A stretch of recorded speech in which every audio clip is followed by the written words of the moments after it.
Olá! Nesse vídeo a gente vai analisar como as ideias iluministas influenciaram a Revolução Francesa.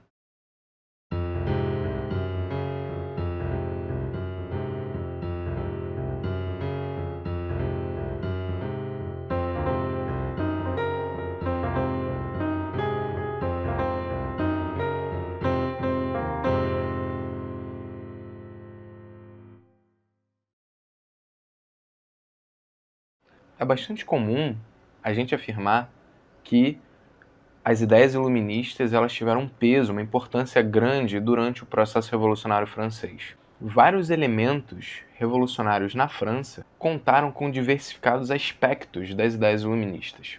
Por exemplo, a Declaração de Direitos do Homem e do Cidadão, a abolição dos privilégios da nobreza e do clero, o estabelecimento da República na França e o Estado laico. Foram características da Revolução Francesa que contaram com o ideal iluminista. Porém, é importante a gente buscar compreender a forma, o jeito, a maneira como essas ideias iluministas chegaram no conjunto dos revolucionários. Ou seja, como os revolucionários na França tiveram contato com os ideais propagados pela filosofia do esclarecimento. A Revolução Francesa ela foi um movimento político bastante complexo e ela contou com a participação de agentes bastante amplos e diversificados da sociedade francesa, como pode ser observado, por exemplo, na obra O que é o Terceiro Estado,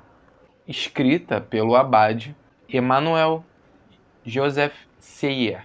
Essa diversificação, essa pluralidade de agentes, de categorias inseridas no Terceiro Estado, ela pode ser reafirmada pelo historiador Albert Sobot, na sua obra A Revolução Francesa. Ele afirma que no Terceiro Estado havia uma média burguesia, figuras que trabalhavam com manufaturas nos centros urbanos, através ainda de um sistema de corporações, os clássicos sans-culottes e ainda o início de um setor operário na França. E a gente não pode esquecer do campesinato, que ainda estava sob o poder dos privilégios de origem feudal. O Albert Sobot afirma que o Terceiro Estado nunca obteve um programa coerente, coeso, devido à sua amplitude e heterogeneidade. O Sobot afirma ainda que a burguesia só aceitou a aliança com as classes populares devido ao fato dela ter liderado o movimento e devido ao fato dos setores populares não conseguirem sobrepor uma liderança. Sobot afirma que, apesar da liderança burguesa, os diversos setores que compunham o Terceiro Estado formaram uma espécie de motor para a Revolução Francesa. Dessa forma, tendo-se em vista um Terceiro Estado tão amplo e diversificado, cabe analisar como as ideias iluministas penetraram nesses setores da sociedade, para auxiliar e influenciar o processo revolucionário. As teses mais tradicionais seguem ainda uma perspectiva do filósofo Jürgen Habermas, em sua obra Mudança Estrutural na Esfera Pública, ao afirmar que as ideias iluministas teriam circulado e se propagado na sociedade francesa através dos grandes salões, ou seja, através de espaços de sociabilidade específicos da alta burguesia, dirigente da Revolução, e que, aos poucos, essas ideias teriam se expandido para o restante do Terceiro Estado.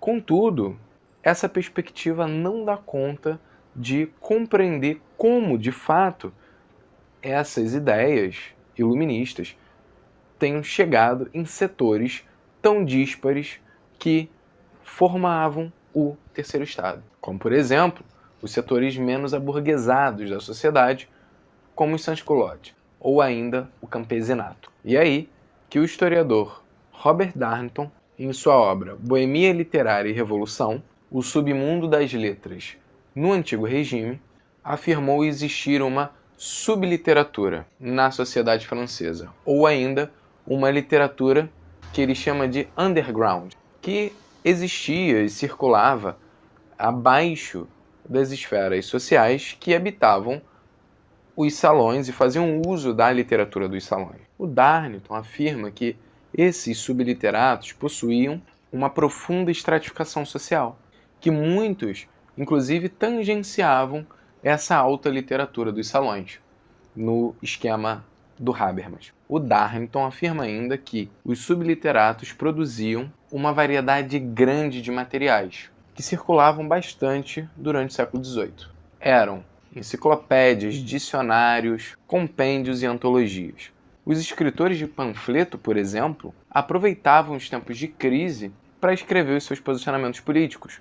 Às vésperas da Revolução, é claro, não seria diferente. Muitos panfletistas do período, por exemplo, expunham a aristocracia de forma a relacionar as suas falhas no exército, na igreja e até no Estado com características de degeneração sexual, como impotência, traição, descontrole, sodomia e até incesto. Eles apresentavam sentimentos de desdém a uma aristocracia entendida como corrompida e sempre remetiam os textos a um aspecto de degeneração dessa nobreza, através de um tipo de moralidade específica. Os subliteratos eles se fragmentaram ao longo do processo revolucionário, não formando um bloco coeso. E dessa forma, o Darnton busca romper com uma ideia de filósofo ideal do iluminismo durante a Revolução Francesa. O Darnton afirma ainda que, para entender de fato os pensadores, escritores e panfletistas da Revolução, é necessário olhar um pouco para fora da enciclopédia e ir a esses filósofos que habitavam o underground literário, onde se pode encontrar, por exemplo, panfletos, jornais, cartazes, caricaturas, canções e um sem fim de materiais. O Darnton chega a afirmar que, sem a intermediação dos subliteratos, as principais ideias do iluminismo corriam risco de nunca sair dos salões. Ele, inclusive, exemplifica essa questão com a obra Le Faste de Louis XV, que expunha a vida sexual do rei, afirmando que levava muitas jovens à sua cama e que elas recebiam pensões da coroa, e que ao longo do tempo isso acabava onerando o Estado e gerando a crise econômica que a França passava. A imagem passada era que o próprio Luís XV, apesar da fome que a população vivenciava e sofria, vivia uma vida de corrupção e luxúria.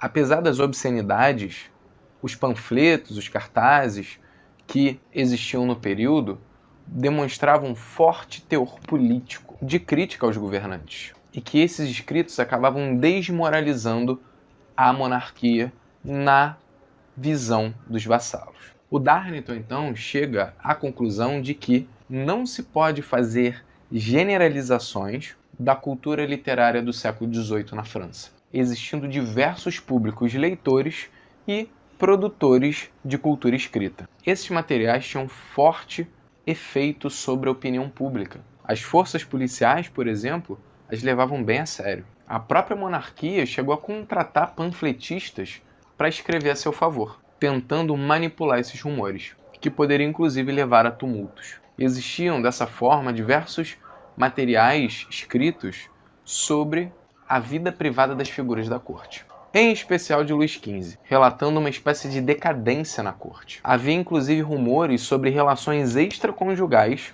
da aristocracia.